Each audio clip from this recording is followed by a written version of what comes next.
말씀드렸던 대로 오늘부터는 신약의 성경 이야기들 그리고 그것과 관련된 거점들에게로 우리의 시선을 돌려보려 합니다. 말씀을 준비하면서 약간은 고민이 되었습니다. 왜냐하면 이 설교의 분위기가 조금 바뀔 듯 하기에 그러합니다. 지금까지 우리가 살펴왔던 구약의 거점들은 여러분 생각해 보세요. 2000년이 넘는 꽤 긴 시간과 또 고대 근동지방 그 넓은 지역 전체를 품은 그런 공간에서 이스라엘 백성들의 움직임을 따라서 우리가 왔는데요, 오늘부터 다루려고 하는 이 신약의 거점들은 2000년이 아니라 한 400년이라는 짧은 기간, 그리고 팔레스틴이라는 제한된 공간에 주로 집중되어 있기 때문입니다. 그래서 전에 구약을 살필 때보다는 좀 더 자세히 이 신약과 관련된 이야기들을 따라가며 그 거점들이 오늘 저와 여러분에게 주는 의미들을 상고하며 은혜를 나누겠습니다. 오늘은 신약을 열면서 이집트에 있던 알렉산드리아를 살펴보려 합니다. 따라해 주세요. 알렉산드리아, 새로운 시작이 있던 땅. 알렉산드리아, 새로운 시작이 있던 땅. 우리가 함께 대한 마태복음 2장의 이야기를 출발점으로 삼아 보겠습니다. 저와 여러분이 신약 시대로 간 거죠. 우리는 그 동방에서 온 박사들이 예루살렘에 와서 유대인으로 왕으로 오신 이가 어디 계시뇨? 이렇게 질문함으로 온 성이 소동케 되었다라는 것을 알고 있습니다. 헤롯 왕이 깜짝 놀랐죠. 그래서 2살 안에 그 지경에 있는 모든 사내 아이들을 학살합니다. 하지만 천사가 미리 요셉에게 지시하여 예수님의 가족은 급히 애굽으로 피신하게 되어요. 바로 그때 말입니다. 여러분, 요셉의 가족이 애굽으로 내려가서는 어디서 어떻게 살았을까요? 목사님은 꼭 모를 만한 건 우리들한테 묻는단 말이야. 여러분 생각 안 해보셨습니까? 목사님, 피난 간 거니까 당연히 어떤 산속이나 동굴 같은데 그런 데 숨어 살지 않았을까요? 그렇게 대답하실 분이 계실 겁니다. 피난민이었으니까요. 그런데 여러분, 만일 그때의 그 애굽에 이미 20만 명이 넘는 유대인들이 살고 있었다라는 것을 알게 되면 우리들의 이 생각은 조금씩 바뀌게 될 것입니다. 그렇죠? 여러분께서 어느 날 갑자기 이 낯선 미국 땅에 오시게 되었어요. 그러면 어딘지도 모르는 저 위에 와이오밍 같은 데 가서 그런 농사 지으면서 사시겠습니까? 아니면 그래도 이 LA처럼 도시에 일자리도 있고 한국 사람도 있고 한국 교회도 있고 그런데 그런 도시에 가서 사시겠습니까? 두말하면 잔소리죠. 그래서 저는 그 당시 애굽에서 어디가 그런 곳이냐 했을 때 이 알렉산드리였다라는 사실을 주목합니다. 예수님의 가족이 애굽에 내려가셔서 그곳으로 가셨을 확률이 무척 높다고 보는 거죠. 물론 가정입니다. 하지만 오늘 저와 여러분이 이 도시, 이 알렉산드리아를 좀 더 들여다보면 여러분은 저의 이 가정의 상당 부분 동의하시게 될 것입니다. 먼저 여러분 신약으로 넘어오면서 그 특정한 시기에 대해서 우리 좀 큰 그림으로 바라보겠습니다. 이스라엘의 남부 왕조가 각각 북이스라엘은 아수르에게, 남유다는 바벨론에게 멸망을 당했죠. 그래서 우리 구약의 마지막 부분에서 유다가 포로로 바벨론으로 끌려간 이야기를 다루었어요. 이후 세계 역사는 여러분 이 지도들을 쫙 보아주십시오. 강력했던 바벨론이 짧게 존속하다가 바사, 즉 페르시아로 이어지고요, 또 그 페르시아 이후에는 그리스 제국이, 그리고 그 그리스 또한 알렉산더 대왕이 죽으면서 여러 개의 왕국으로 나뉘어 자리하게 됩니다.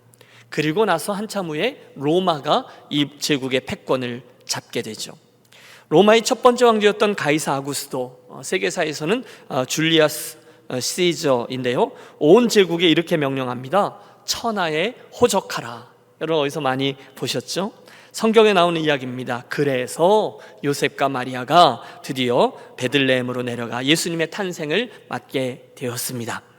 때가 참에 드디어 신약 시대가 열리고 있는 거예요.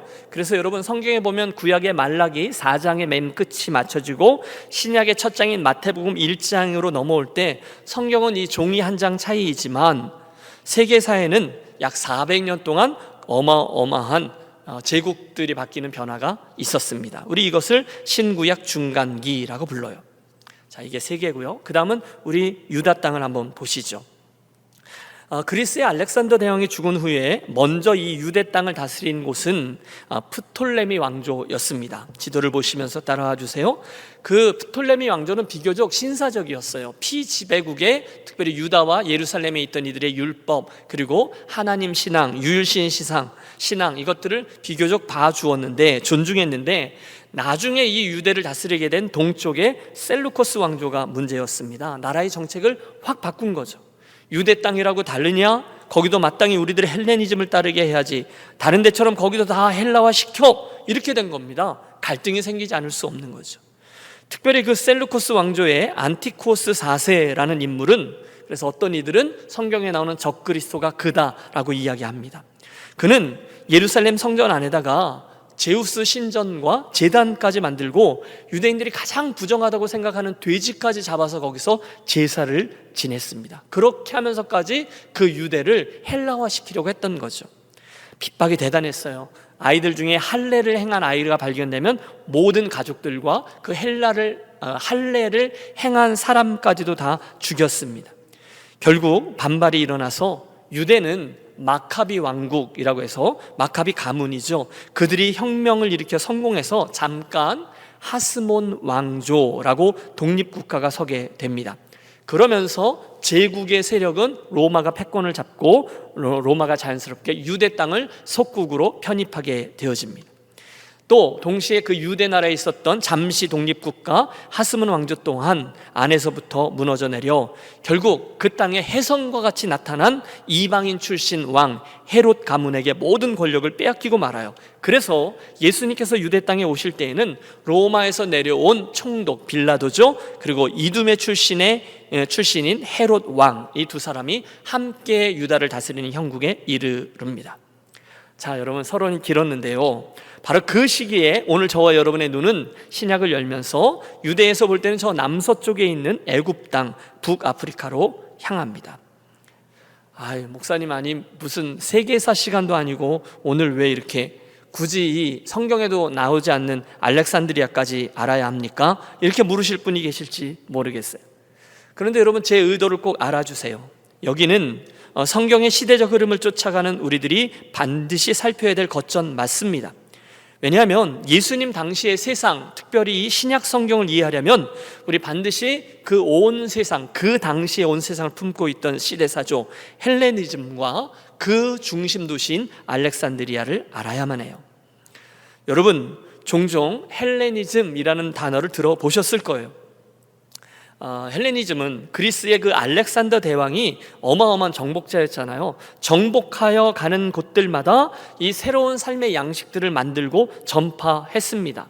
원래부터 그들이 가지고 있던 그리스의 철학, 문학, 사상, 이런 모든 거 유명하잖아요. 그것들을 정복지의 그 땅에 있는 것하고 융합해서 새로운 사조로 탄생시킨 거예요. 이후 이 헬레니즘은 동쪽으로 점점 뻗어나가 옛날 페르시아 제국의 모든 땅은 물론이거니와 인도 땅, 아니 그 너머의 중국, 그리고 심지어 학자들마다 다르지만 극동 지역에 있던 통일 신라에게까지 헬레니즘의 영향이 이르렀다고 하니 대단한 것입니다. 바로 그때에 이 알렉산드리아가 헬레니즘을 대표하는 도시였다는 것입니다. 자, 시작은 이렇게 됩니다. 맨 처음에 알렉산더가 이집트를 정복한 후에 여기에도 여러분, 알렉산더가 그 어마어마한 나라의 곳곳에 알렉산드리아라는 나라를 세웠는데, 아니 도시를 세웠는데요, 이 북아프리카 해안지대에도 알렉산드리아를 하나 만들자 이렇게 명한 거예요. 원래는 거기 시골 항구들 몇 개만 있었거든요. 그런데 이 제왕의 명령으로 인해서 거기가 도시로 개발되면서 그 지정학적인 위치와 그 당시의 정치, 군사적인 여건들이 맞물려서 알렉산드리아가 곧 이 지중해 전체를 아우르는 최고의 무역도시, 문화도시로 거듭나게 된 것입니다. 여러분, 지금으로부터 2000년 전에 그 당시 어마어마한 도시예요. 50만 명이라는 인구는 오늘날로 치면 거의 1000만 또는 2000만이 넘는 메가시티라고 보시면 됩니다. 그런데 여러분, 그런 대제국을 이룬 23살의 젊은 정복자 알렉산더가 정복전쟁을 멈추자, 글쎄요, 생애의 의미를 잃어서였는지 갑자기 요절하고 맙니다. 너무 젊은 나이, 23살에. 그래서 후계자를 아직 준비하지 못한 거예요. 그래서 그 엄청난 그리스 제국은 곧바로 문을 닫고 그 신하 장군들에 의해서 6개의 나라로 쪼개집니다. 그리고 말씀드린 대로 아프리카 쪽에 있던 프톨레미 왕조가 먼저 유대 땅을 다스리고 훗날 동쪽에 있던 아시아 쪽에 있던 셀루커스 왕조가 그 유대 땅을 또 다스리게 되다가 결국은 로마의 속주가 되고 말죠. 여하간 처음에 그 프톨레미 왕조가 이집트하고 유대를 다스릴 때 거기에 수도가 알렉산드리아였고요, 엄청난 번영을 이루기 시작합니다. 자, 그 번영은 단지 돈을 많이 벌게 된 그런 경제적인 것만이 아니었습니다. 모든 면에서의 번영이었어요. 여러분 저를 따라오고 계시죠? 먼저 알렉산드리아를 보시죠. 그 도시는 그 5,000km나 되는 그 어마어마한 나일강의 하구와 지중해가 맞닿아 있어서 지중해의 모든 무역을 관장하기에는 정말 최적의 조건을 갖추고 있었습니다. 말씀드렸죠. 도시가 점점 더 확장되고 발전하면서 헬라의 계획 도시가 점점 세워져 가고요, 상상도도 있습니다. 유명하죠. 그 당시 세계 7대 불가사의 중에 하나로 알려진 135m가 넘는 등대인 파로스도 거기 있었습니다. 파로스의 등대는요, 바다 쪽으로 4km가 넘는 곳까지 불을 비추었다라고 전해지고 있습니다. 또 도시를 위해서 일부러 운하도 파고요, 날마다 도시는 발전했습니다. 경제적인 성공만이 아니었어요. 이후에 그곳은 인문학의 중심지로 발돋움을 해서 그 당대 온 세상의 문학가, 철학가, 예술인들이 다 몰려듭니다. 여러분 학창시절에 한두 번쯤은 들어보셨을 만한 이름들, 과학자 또는 수학자, 천문학자 등 이런 기초과학의 학자들은 거의 다 이 알렉산드리아 출신이에요. 곧 무세이온이라고 박물관도 세워졌고요, 그 당시 가장 컸다던 도서관도 자리합니다. 알렉산드리아 도서관은 그 당시에 50만 권에 이르는 장서들이 모여 있었다고 전해지니 정말 엄청난 것이었습니다. 결국 이 알렉산드리아는 그 당대 세계의 모든 지혜, 지식, 기술, 이 모든 것들의 총알하고 불릴 만한 도시가 되었습니다. 아니 심지어 우리 초대교회, 기독교의 초대 리더들 가운데서도 이 검은색 피부죠, 아프리카 사람이니까 알렉산드리아 출신들이 많이 있었습니다. 초대교회를 연구하다 보면 나오는 클레멘트, 또 오리겐, 아다나시우스 등등이 모두 다 알렉산드리 출신이었고요, 터툴리안, 또 성 어거스틴, 이런 사람들도 또한 그 근처의 북아프리카 출신들이었습니다. 여러분 사도행전에 나오는 유명한 성경교사 아볼로 들어보셨죠? 헬라 말로는 아폴로예요. 그도 이 알렉산드리아 출신이었습니다. 점점 더 렌즈를 좁혀갑니다. 이번에는 그 알렉산드리아에 살고 있는 우리 유대인들을 바라보겠습니다. 지난 시간에 우리는 남왕국 유다가 멸망하기 직전에 애굽과 바벨론 사이에서 치열하게 줄다리기를 했었다는 것을 확인했어요. 결국 바벨론이 최후의 승자가 되어서 예루살렘을 다 파괴하고 죽이고 남겨진 이들을 그 땅에 포로로 끌어갔다라고 말씀드렸습니다. 포로기의 시작이죠. 바로 그때 끝까지 바벨론의 세력을 거부하고 결상전을 벌였던 이들이 있었는데, 그들이 나중에 바벨론에서 보낸 총독 그달리아까지 죽인 후 정치적인 망명을 선택했다고 말씀드렸어요. 어디로 갔을까요? 당연하죠. 바벨론과 대척점에 섰던 애굽으로 향합니다. 그래서 그들은 예루살렘에 끝까지 남아있던 민족의 비극을 선포했던 예레미야 선지자까지 억지로 끌고 애굽 땅으로 내려가요. 그런데 여러분 바로 그때 우리들의 생각보다 훨씬 더 많은 사람들이 애굽으로 내려간 거예요. 그리고 의리 있죠? 애굽이 그들을 잘 품어줍니다.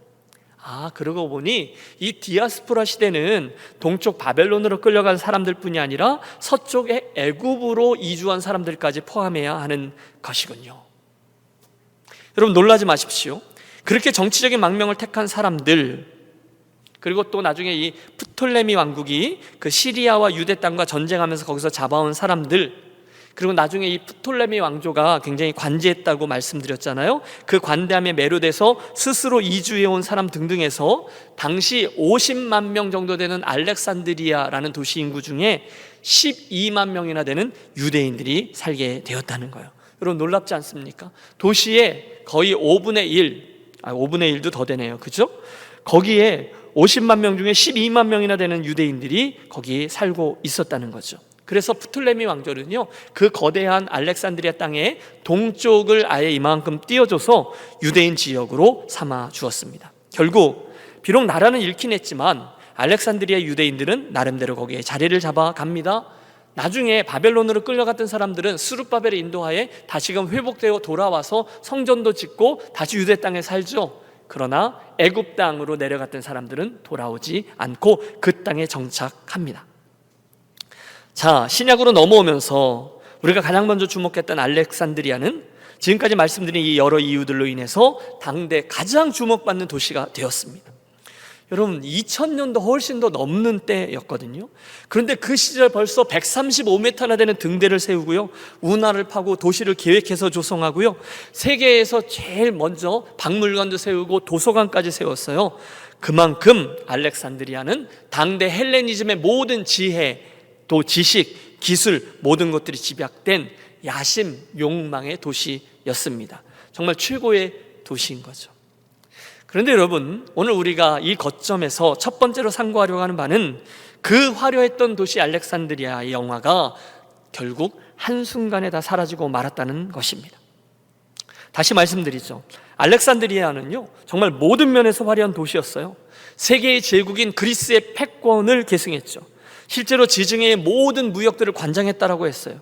세상의 힘, 지혜, 기술, 권력, 돈, 또 고상한 예술, 모든 것들을 소유하고 있는 헬레니즘의 중심 도시. 그러나 그 세상의 힘과 영광은 바람과 함께 사라지고 한순간 그곳은 로마 제국의 시골에 있는 속주로 전락하고 말았습니다.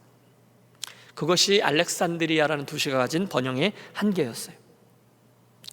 여러분, 우리는 지금까지 역사를 살펴오면서 그 지역의 패권들을 다루었던 수많은 제국들을 살폈습니다. 아수르 제국이 있었죠. 그 다음 바벨론이 나왔죠. 페르시아가 또 번성했죠. 그리스, 그리고 최후로는 로마.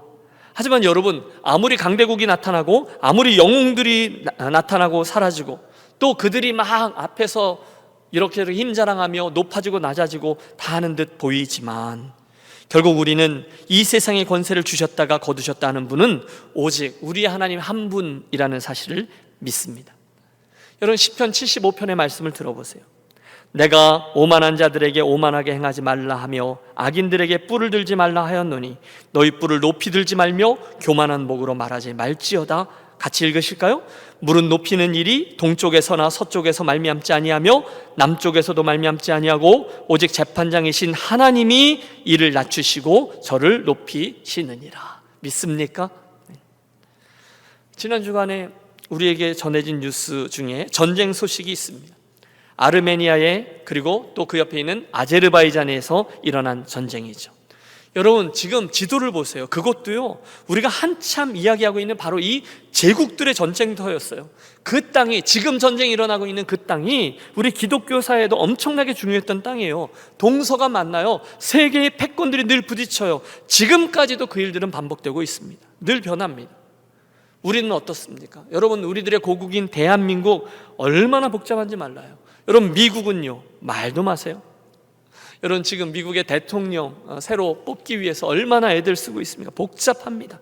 또 중국하고도 또 이 패권 전쟁하고 있지 않습니까? 큰 그림으로 보면 지난 세기에 이 미국이 전 세계 패권을 쥐었죠. 요즘 중국이 힘을 기르니까 미국이 그것들을 가만히 볼 수 없어 견제하죠. 이렇게 치고 저렇게 치고 힘겨루기들을 계속합니다. 그런데 여러분, 자세히 생각해 보세요. 언제는 안 그랬나요?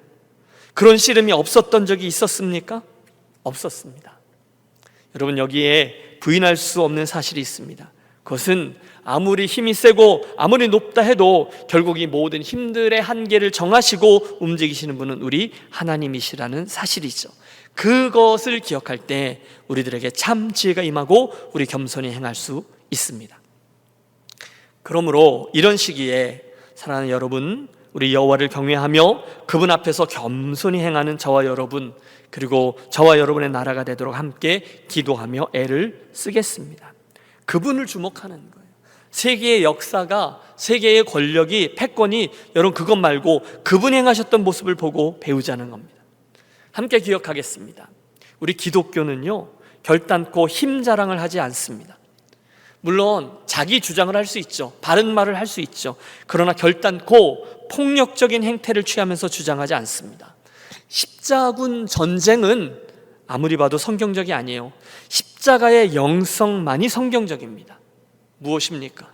당신은 얼마든지 12영이 되는 군대를 동원할 수 있으셨지만 일부러 십자가의 길을 담당하셨습니다. 당신은 일부러 연약한 모습을 취하셨습니다. 그리고 그 약함을 통해 강함을 드러내 보이셨어요. 그게 예수님이 친히 본을 보여주신 방법이죠. 이사야서의 말씀처럼 우리 주님은 약하셨습니다. 흠모할 것이 없으세요. 화려하지 않아요. 늘 강함보다 연약함을 취하셨어요. 당신은 온 우주의 로고스셨는데 성육신을 위해서 이 땅에 성령으로 잉태되자마자 거절당하셨습니다. 소외당하셨어요. 미혼모의 아기셨어요. 당신은 예루살렘의 왕궁이 아니라 베들레헴의 마구간에서 태어나셨고 구유에 누이셨어요. 아니, 태어나시자마자 당신은 곧 피난민을 길을 가셔야 됐어요. 곧 가장 힘없는 피난민 이주자의 모습으로 그 화려한 애굽 땅에 들어서십니다. 여러분, 거기에서 우리는 벌써 십자가, 자기 부인, 자기 희생, 대속물 등등의 분위기를 감지해낼 수가 있어요. 사랑하는 여러분, 이 알렉산드리아의 강력함과 화려함의 이야기로 우리 신약시대를 열면서 겸손히 가장 작고 낮은 이의 모습으로 그 땅으로 이주하신 예수님의 모습을 기억하겠습니다. 우리는 믿습니다. 말씀이 육신이 되어 우리 가운데 거하심에 우리가 그 영광을 보니 하나님 독생자의 영광이요 은혜와 진리가 충만하더라. 여러분, 저는 이 아침 여러분과 함께 그 알렉산드라라는 화려한 헬라 도시로 조심스레 들어서는 우리 예수님의 모습을 함께 떠올려 보겠습니다. 그리고 오늘 별로 인기는 없지만 바로 그 모습에 오늘 저와 여러분의 모습을 투영시켜 보기를 원해요. 강함을 취하는 것, 높이 올라가는 것, 큰 권력을 일부러 붙들려고 애를 쓰는 것보다 가장 연약한 자리에 겸손히 그분과 함께 행하는 것이 중요합니다. 화려한 도시 알렉산드리아, 그러나 소박한 이주자 우리 예수님, 오늘 우리들의 삶의 모습이 옳은지 그른지를 비추는 바로미터가 되기에 충분합니다. 두 번째, 우리가 알렉산드리아 이야기를 할 때 기독교 역사에 있어서 굉장히 중요한 성경 번역 이야기를 또한 언급해야만 할 것입니다. 여러분, 그 당시 그 프톨레미 왕국의 프톨레미 2세는 지혜와 지식을 무척 사랑해서 자기가 세운 그 도서관과 그 박물관에 이 세상의 모든 지혜와 지식을 거기다가 보관하기를 원했어요. 그러던 중에 그곳에 와 있던 히브리인들, 유대인들의 성경을 보게 된 거죠. 곧바로 그는 예루살렘에 있는 대제사장들에게 편지와 선물을 보내어서 번역 작업을 진행할 유대인 학자들을 좀 보내주십시오, 도움을 청합니다. 예루살렘이 즉시 응하여 각 지파에서 6명씩 해서 총 72명의 학자들을 선발하고 알렉산드리아로 파견을 해요. 그리고 그들을 통해 여러분 그림에서 보시는 저 유명한 불가타, 셉투아진타라고도 하고요, 70인역 성경이 탄생합니다. 여러분, 이건 굉장한 일이었습니다. 왜냐하면 이 일로 인해서, 이 성경 번역으로 인해서 하나님이 우리들에게 주셨던 성경 말입니다. 그때는 주로 구약의 율법이죠. 그 성경이 유대인에게서만 머물지 않고 온 세상 가운데 뻗어나갈 수 있게 되었기 때문이에요. 물론 여러분, 그 예루살렘에 있던 보수주의자들은 별로 좋아하지 않았을 거예요. 어떻게 거룩한 하나님의 말씀을, 히브리어로 주신 하나님의 말씀을 그 세속적인 시장 잡배들이 쓰는 언어인 헬라어로 바꾼다는 것인가? 그렇죠? 하지만 여러분, 그러거나 말거나 이로 인해서 알렉산드리아의 유대 사회는요 큰 도약을 경험해요. 우선 그들은 그 다음 세대들인 우리들의 2세, 3세처럼 헬라어를 모국어로 쓰는 자손들의 신앙이 그 성경을 통해서 바로 설 수 있었어요. 또 회당들도 속속 늘어납니다. 그리고 이를 통해 생각하지도 못했던 선교가 활발하게 일어나게 되었어요. 여러분, 초기에 기독교가 가장 창궐했던 그 중동의 국가들이 지금은 거의 다 모슬렘 국가로 바뀌었죠. 가장 큰 이유는 그곳에 그들의 모국어로 된 하나님의 말씀이 번역되지 않았기 때문이라고 합니다. 1세대 신앙인들은 그래도 알았어요. 하지만 그것들이 그들의 모국어로 번역된 말씀이 되지 못하자 힘들었다는 거죠. 그런데 그날 이 알렉산드리아에서 히브리어로 된 유대인의 구약 성경이 헬라어로, 그것도요 여러분 학교에서 쓰는 학문적인 헬라어 말고요 일상생활에서 사용되던 코인의 헬라어로 번역이 되었고, 이를 통해서 유대교의 유일신 사상, 하나님을 경외하는 그 진리가 속속 온 세상으로 퍼져나갑니다. 특별히 그 유대인들이 하는 모습을 신기하게 지켜보던 진리 탐구자들 또는 지식인들이 처음에는요 그들을 우습게 봤거든요. 유일신을 섬긴다고 하죠. 이상한 법을 지킨다고 하죠. 할례를 강조하죠. 음식들 정결법 꼼꼼히 따르죠. 굉장히 고리타분해 이러던 사람이라 생각했는데 그 진리인 하나님의 말씀이 자기들에게 다가와서 그걸 읽다 보니 우와, 여러분, 그래서 주후 1세기경에는요 무려 300만 명에 달하는 개종자들이 나오게 되었어요. 그리고 꼭 개종자까지 아니더라도 유대교에 관심을 보이며 회당까지 나오는 God fearer, 하나님을 경외하는 사람들이 많이 생겨나게 되었습니다. 여러분, 저를 따라오고 계시죠? 성경이 헬라어로 번역되면서 놀라운 일이 일어났다는 거예요. 우리가 사도행전 8장에 보면 예루살렘 교회의 그 빌립 집사가 광야길에서 저 이디오피아 여왕 간닥의 모든 국고를 맡은 내시를 만나는 장면이 나와요. 그리고 이제 그에게 전도하잖아요. 그때 그 내시가요 예루살렘에 기도하러 이제 내려가는 길에 덜컹덜컹거리는 수레를 타고 가면서 이사야서의 말씀을 읽고 있었다고 되어 있는데, 그때 그 내시가 들고 있었던 이사야서의 말씀, 그 성경이 바로 이 70인역, 이 헬라어 성경이었던 거예요. 또 사도 바울을 비롯해서 신약시대의 사도들이 사용했던 성경도 특별히 그 이방 땅에, 여러분 아덴, 고린도 뭐 이런 데 가서 복음을 전하잖아요. 그때 그들이 사용했던 헬라어 성경이 모두 다 이 70인역 성경이었습니다. 하나님이 그 시대에 그 알렉산드리아를 통해서 이런 놀라운 일을 준비해 주셨다는 거예요. 그래서 새로운 시작이라는 거죠. 자, 이쯤에서 여러분 저를 주목해 주세요. 성경이 그들이 읽을 수 있는, 다시 말해 우리가 읽을 수 있는 언어로 번역되었다는 사실을 또 한 번 더 주목해 보려 합니다. 여러분, 오늘 저와 여러분의 손에 들려있는 이 한어 성경 또는 영어 성경이 얼마나 귀한 은혜와 축복인지를 기억하시기 권해요. 여러분, 초대교회 성도들에게는 신약이 없이 구약만 있었다는 것 아세요? 아니, 그들에게는 성경이라고 부를 만한 것이 아예 없었습니다. 또 그때까지 아무런 인쇄술이 발달하지 않아서 사람들은 그 구약의 그 모세오경이죠, 그것들을 일일이 필사했어요. 서기관들이 그런 거잖아요. 하나하나 보고 베껴 썼다는 거예요. 따라서 일반인들은 구약시대나 신약시대나 할 것 없이 성경이라는 것을 만질 기회가 없었어요. 더 나쁜 게 뭔지 아세요? 대부분의 사람들은 글을 읽을 줄 몰랐습니다. 그래서 신앙인들은 하나님의 말씀을 그냥 성전이나 회당이나 그런 모임에 가서 누군가가 들려주는 것을 통해 이해하곤 했습니다. 아예 목사님 처음이니까 그랬겠죠. 아니요, 처음에만 몇 년 그런 게 아니에요. 근 1000년이 넘는 중세 시대에도 성경은 오직 하나, 라틴어 성경뿐이었습니다. 그리고 당연히 이 라틴어를 할 줄 아는 이들은 극소수의 지식인들 뿐이었어요.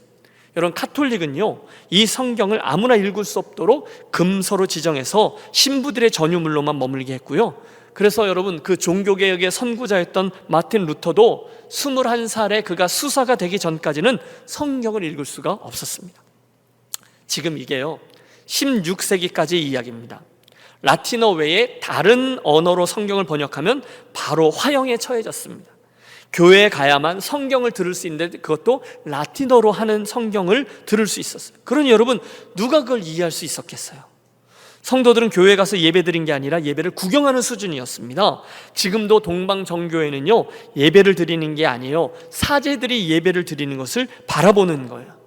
그러다가 16세기에 이르러 1517년 드디어 종교개혁이 일어나면서 성경이 독일어로 또는 자국어로 번역되기 시작했고, 사람들이 글을 배우기 시작했으며 인쇄술이 발전해서 오늘 우리들이 들고 있는 이 성경이, 그것도 한국말로 된 성경이 우리 손에 들려지게 된 것입니다. 여러분, 오늘 제가 왜 이런 말씀을 길게 드리는 것일까요? 도전입니다. 그렇게 귀하고 귀한 하나님의 말씀 성경인데, 그렇게 수천 년간 성도들에게는 일절 주어지지 않았던 성경인데, 대부분의 성도들이 자기가 이해할 수 있는 말로 된 성경을 갖지 못했던 그 성경인데, 오늘 저와 여러분은 그 귀함을 잘 모르고 그렇게 좀 읽으시라고 해도 너무나 잘 안 읽으신다는 점을 지적하려고 하는 거예요. 그러면 안 된다는 것이죠. 여러분, 나중에 천국에 갔어요. 거기 가서 이제 구약시대의 신앙인들이나 초대교회 성도들에게 저와 여러분이 혼날지도 몰라요. 너무 복에 겨워서 안 읽었지? 라고 말입니다. 사랑하는 여러분, 오늘 저와 여러분의 손에 이 놀라운 특권, 하나님의 말씀이 들려져 있다는 것이 얼마나 큰 축복임을 기억하시고, 더 가까이 대하시고 날마다 읽으시고 묵상하시고 암송하셔서 그 말씀의 복을 누리시는 신앙인들이 되시기를 축복합니다. 그 첫 번째 성경 번역의 단추가 어디서 끼워졌어요? 바로 이 알렉산드리아였다는 거예요. 이제 알렉산드리아에 살고 있던 유대인 디아스포라는 우리와 같은 이민자들이죠. 헬라와 로마 제국이 제시하는 수천 개의 신들 가운데 유일신 하나님만을 신앙해야 하는 도전이 바로 거기 있었어요. 그때 그들이 이 성경을 가지고 그 신앙을 유지했다는 거예요. 그들은 그 땅에서 그들이 살아가고 있는 그 복잡한 삶의 한 복판에서 그 하나님의 말씀을 읽고 그 하나님의 말씀대로 살아갔고, 더 중요한 것, 자기들이 이해한 하나님의 말씀을 그 땅에 있는 사람들이 이해할 수 있는 말로 소통하기 시작했습니다. 다른 말로 하면 디아스포라의 자리에 있던 이들이 그들의 선교적인 사명을 감당하기 시작했다는 거예요. 그래서 이 성경 번역 이야기가 중요한 것입니다. 알렉산드리아에서 나온 성경 번역본 이야기였습니다. 시간이 많이 갔는데요, 한 가지만 더 이 도시 이야기를 해보자면, 이제부터는 저와 여러분의 상상력을 조금만 더 동원해 보겠습니다. 왜냐하면 서두에 말씀드렸던 우리 예수님 이야기를 하려고 하기 때문이에요. 마태복음의 본문에서 보시듯이 예수님은 베들레헴에서 탄생하시자마자 헤롯 왕의 학살을 피하여 애굽으로 피난길을 떠나셔야 했어요. 말씀드렸죠, 당시 알렉산드리아에는 꽤 많은 유대인들이 살고 있었습니다. 유다가 망했을 때 정치적인 망명을 택했던 이들, 이후에 프톨레미 왕국 때 잡혀온 사람들, 또 나중에 스스로 이민을 택해 흘러들어온 사람 등등 말씀드렸다시피 12만 명, 전체 도시 인구의 20%를 차지하는 유대인들이 그 땅에 살고 있었어요. 말씀드린 대로 저는 요셉과 마리아와 아기 예수가 이곳에 정착했을 확률이 가장 높다고 생각합니다. 유대인들이 아무런 불편함 없이 살 수 있었어요. 꽤 높은 수준의 문화, 교육을 접할 수도 있었고, 목수요 또 석수였던 아버지 요셉도 어렵지 않게 직장을 찾을 수 있었을 겁니다. 유대인 학교도 있었고 유대인 회당도 다 있었습니다. 자, 만약 저의 이 가정이 맞는다면, 가설이 맞는다면, 우리는 그냥 쉽게 예수님을 그 갈릴리 촌사람, 일자무식쟁이 촌부들, 이렇게 말할 수 없게 됩니다. 모르겠어요. 우리 어린 예수님이 그 이집트 땅에 몇 살까지 사셨는지는 몰라요. 그러나 우리는 충분히 그 어린 예수님이 그 알렉산드리아를 비롯한 애굽의 화려한 헬레니즘적인 도시에서 혹시 그 어린 예수님이 그 파토스 등대를 보았을지도 몰라요. 무세이온이라는 엄청난 박물관을 다녀왔을지도 몰라요. 엄청난 장소들을 소유했던 도서관을 보셨을지도 몰라요. 어쩌면 그곳에서 예수님은 그 당시 알렉산드리아의 전형적인 모습이죠. 당대의 철학자들, 인문학자들, 예술가들 열띤 토론을 하고 강의하는 이런 모습들을 보셨을지도 몰라요. 생각에 여기에 이르니, 여러분, 우리 예수님이 12살 때 예루살렘 성전에 나가셨다가 3일 동안 부모님들이 예수님을 놓친 거죠. 3일 동안 그 예루살렘 성전에서 그 율법 학자들과 토론을 했던 모습, 그걸 좀 다르게 볼 수 있는 거죠. 중간에 로마의 백부장을 만났을 때에도, 그리고 중간에 헬라인들이 예수님을 찾아왔을 때에도 예수님이 그들을 대하셨던 모습을 우리는 좀 다른 모습으로 바라볼 수 있게 됩니다. 사랑하는 여러분, 그렇다면 오늘 이 이야기가 이민자로 살아가고 있는 저와 여러분에게 무슨 의미로 다가옵니까? 저는 오늘 우리 예수님도 저와 여러분들과 같은 이민자 출신이었다는 사실을 기억하자라는 말씀을 드리려고 하는 거예요. 여러분, 우리 예수님은 우리 이민자들을 깊이 이해하시는 분인 줄로 믿습니다. 여러분, 동의하세요? 잘 생각해 보세요. 예수님은요, 오늘 우리들이 경험하는 이 마지널 라이프, 변두리의 삶을 이미 경험하신 분이셨어요. 그분은 처음부터 주류가 아니라 비주류셨습니다. 그분은 처음부터 차별당하셨어요. 처음부터 거절당하셨어요. 소외를 경험하셨어요. 그리고 이민자가 되셨어요. 저는 이 사실만도 저에게 너무너무 큰 위로가 돼요. 우리가 남이가? 이렇게 되는 거죠. 예수님은 이민자 경험을 가지고 계세요. 남의 나라 땅에 들어가서 사셨습니다. 그리고 그들이 가지고 있는 삶과 어려움, 그리고 외로움 등을 이미 체휼하신 분이십니다. 그분은 그 땅에서, 그 화려한 이방 도시 속에서 하나님을 신앙하는 그 유대인들이 어떻게 고분분투하며 신앙을 지키는지를 지켜보셨어요. 당신은 그곳의 디아스포라 회당에서, 오늘날로 말하면 이민교회에서 하나님의 말씀을 배우며 자라나셨어요. 그 화려한 세상의 도시에서 어찌 보면 당대 세상 가장 고상하다던 지혜와 지식에 총하였던 알렉산드리아에서 그분은 세상 사람들의 지혜가 아니라 하나님의 지혜, 진정한 지혜, 그분을 아는 지식을 습득하며 자라나셨어요. 여러분, 리버 같은 학자는 우리 예수님을 하늘 영광을 버리고 이 땅에 이민 오신 이주자라고 이야기합니다. 그리고 실제로 예수님은 어린 시절에 그 애굽 땅의 이민자가 되셨어요. 그리고 거기서부터 결국 이 온 세상을 구원하려는 놀라운 계획을 시작하셨습니다. 저는 바로 여기에서 오늘의 설교 제목을 잡은 거예요. 알렉산드리아, 새로운 시작이 있던 땅. 자, 오늘 우리가 주목해본 이 알렉산드리아는 구약에서 신약으로 넘어가는 시대적 상황을 가장 잘 보여주는 거점입니다. 그 땅은 당대 지중해의 모든 것들을 관장하는 부의 상징이요, 권력의 핵심이요, 화려한 도시였습니다. 실제로 그 왕국, 프톨레미 왕국의 수도로서 우리는 그 도시에서 권력, 높아짐, 학문, 지혜, 예술, 도서관, 박물관 다 만날 수 있어요. 너무나 멋있고 너무나 흠모할 만한 곳이었습니다. 그런데 그런 어마어마한 헬라 도시에 어떻게 보면 가장 볼품없는 모습의 이민자, 한 피난민 가족이 들어섭니다. 요셉, 마리아, 그리고 아기 예수님 가정. 마치 저는 그 모습 속에서요, 우리의 모습으로 비유하면 처음, 수십 년 전 처음 저와 여러분 미국에 도착하시던 날, 여러분 그때 사진이 있으세요?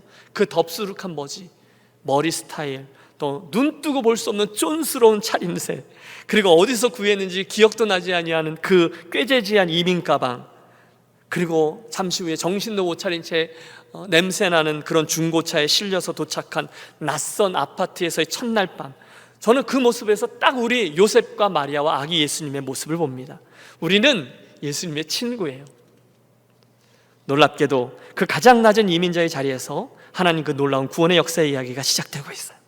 저는 바로 여기에 우리 하나님 놀라운 섭리와 우리 이민자들의 삶에 담겨 있을 가능성이 자리하고 있다 믿습니다. 그러려면 우리 그곳에 예수님을 보고 그분의 삶의 모습과 태도와 방식을 취해야 합니다. 어디서요? 그 땅에서 말입니다. 결론입니다. 오늘 우리는 헬레니즘과 그 당시 그레코 로만 월드의 대표적인 도시, 부와 권력과 인간지혜의 총화인 도시 알렉산드리아를 보았어요. 하지만 그 번영은 조금만 지나고 나면 아무것도 아니라는 것을 우리 지켜봅니다. 우리 삶에 반드시 겸손이 필요해요. 둘째, 바로 그 인간 지혜와 지식의 총본산인 알렉산드리아에서 우리는 하나님의 말씀이 헬라어로 번역되어 온 세상을 향한 선교의 초석을 놓았음을 봅니다. 그것으로 인해서 그들은 하나님의 말씀 진리를 그 땅의 사람들과 그들이 이해할 수 있는 언어로 소통합니다. 우리에겐 도전이 됩니다. 그리고 마지막, 저는 가장 세상적인 도시 알렉산드리아로 들어왔을 우리 예수님의 가족 이야기로 여러분을 초대했습니다. 인간적으로 볼 땐 가장 수준 높은 도시지만 우리 예수님은 그 땅에서 가장 낮은 자의 신분, 피난민, 이주민의 한 사람으로 들어오셨어요. 그리고 놀랍게도 거기서부터 예수님은 온 세상을 구원하는 당신 메시아로서의 사역을 시작하셨습니다. 우리에게 큰 위로가 됩니다. 자, 지난 40년의 역사를 뒤로하고 새로운 41년째의 첫 출발점에 서신 사랑하는 여러분, 이민자인 저와 여러분이 오늘 이곳에서 추구할 것은 그 알렉산드리아라는 도시의 화려함과 높아짐과 권력과 성공과 지혜와 아메리칸 드림이 아니라 이 땅에서 하나님의 말씀을 붙들고 씨름하며 이곳에서도 예수님을 잘 믿을 수 있다는 것을 보이며 사는 것이고, 또 그 복음을 잘 소통하는 선교인 존재로 살아내는 것임을 믿습니다.